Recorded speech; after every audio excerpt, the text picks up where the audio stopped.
everybody, welcome back to our channel. I'm Kate. And I'm Jörn. We bring all kinds of cup-related content right to you. That's right, dating ideas, challenges, competitions, travel, and cruise ship crew content. So if that's your kind of content, then smash that subscribe button. We are in AIDAprima right now, me as crew and her as a guest. And during our time here, we produced a bunch of videos about the crew area and the guest area. So if that is your kind of content, then check out our playlist after this. That's right, and this video is all about the food. I had enough time to try all 17 restaurants. Jörn was also by a handful of them. And this video is all about showing you what can you eat, what's on board, what do you pay for, what's for free, and blah, blah, blah, blah. So let's stop blah, blah, and then start blah, blah, blah. Let's get going.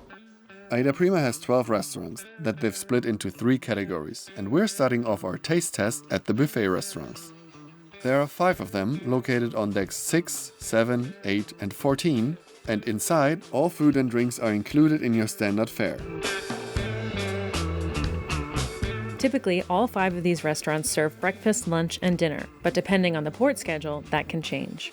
At breakfast, there is coffee placed on every table, but specialty coffees like cappuccinos or espresso cost extra. In the evenings, a house red and a house white wine are placed on every table as well, and they have 1 beer on tap, which are all free. In general, the vibe of these restaurants is casual, and during the day you may catch guests in their swimsuits or spa robes. But there's a dress code enforced in the evenings. Men must wear long pants, and women cannot wear miniskirts, and no one can wear tank tops.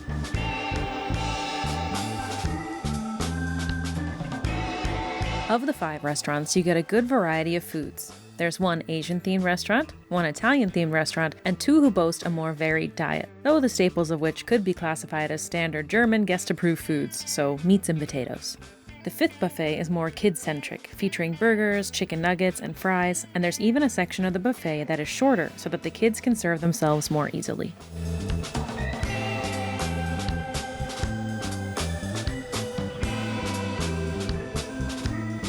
The maitre d' in those restaurants does not play host, and you are also not assigned a waiter.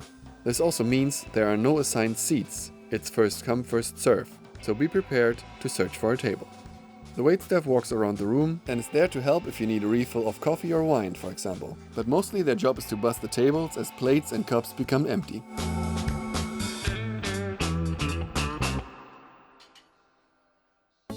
Our second restaurant category is the specialty restaurants. There are 3 of these on board, and they differ from the buffets in that all the food is included in your standard fare, but the drinks need to be paid for separately. It's sort of like buying your drink is your entrance ticket to the kitchen.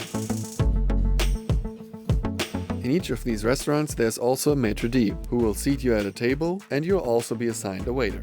You'll be given a menu, and before ordering your food, you'll need to scan your board card for the drinks. Since these restaurants have a standard menu, each item is made to order rather than batch cooked on a buffet line. This of course means your food will not be immediately on your plate, but since the menus are small, you're still usually being served within 15 minutes of ordering.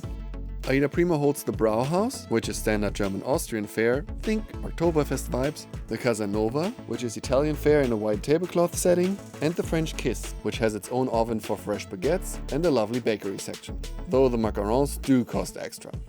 Since these are sit-down restaurants, you can expect to dress a bit nicer than in the buffets, but of course Lederhosen and Dirndl are always welcome in the Brauhaus. These 3 restaurants do not automatically serve breakfast, lunch, and dinner, but you can always find the opening times in the AIDA Heute or the Bordportal. It is also recommended in Casa Nova and French Kiss to make a reservation beforehand.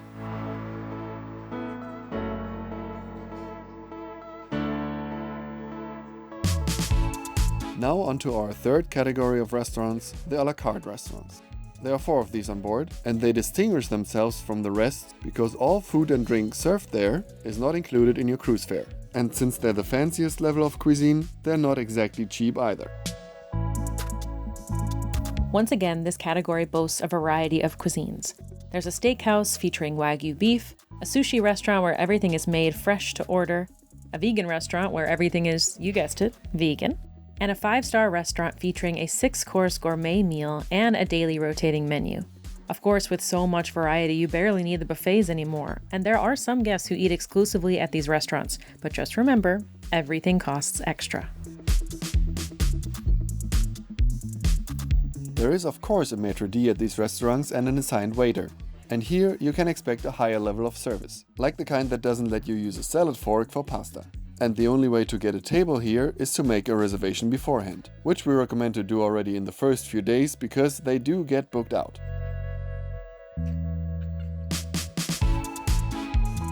Just like the specialty restaurants, all food here is made to order. But not only that, these restaurants usually feature an appetizer, main, and dessert, making your time there into a full experience. If you book a meal in one of these restaurants, you can expect that to be your main event for the evening. Additionally, most of these restaurants only feature dinner, but you'll also find an occasional gourmet breakfast at Buffalo Steakhouse or the vegan restaurant that you could try as well. Naturally, since these restaurants feel more like a special occasion, the guests will definitely bring out their best outfits for these meals. Though there's no signs pointing out a specific dress code, you can expect to dress to impress.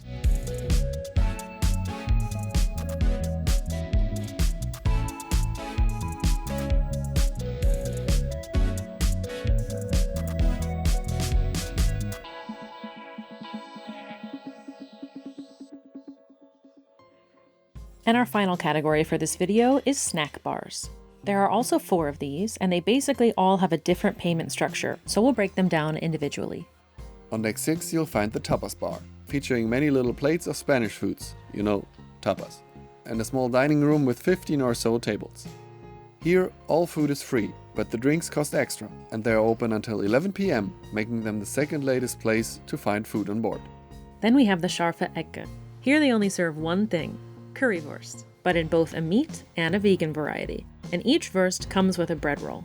The currywurst is free here, but drinks would cost extra, and since they're meant to resemble a late night snack after a night at the disco, you can eat here until 1 in the morning.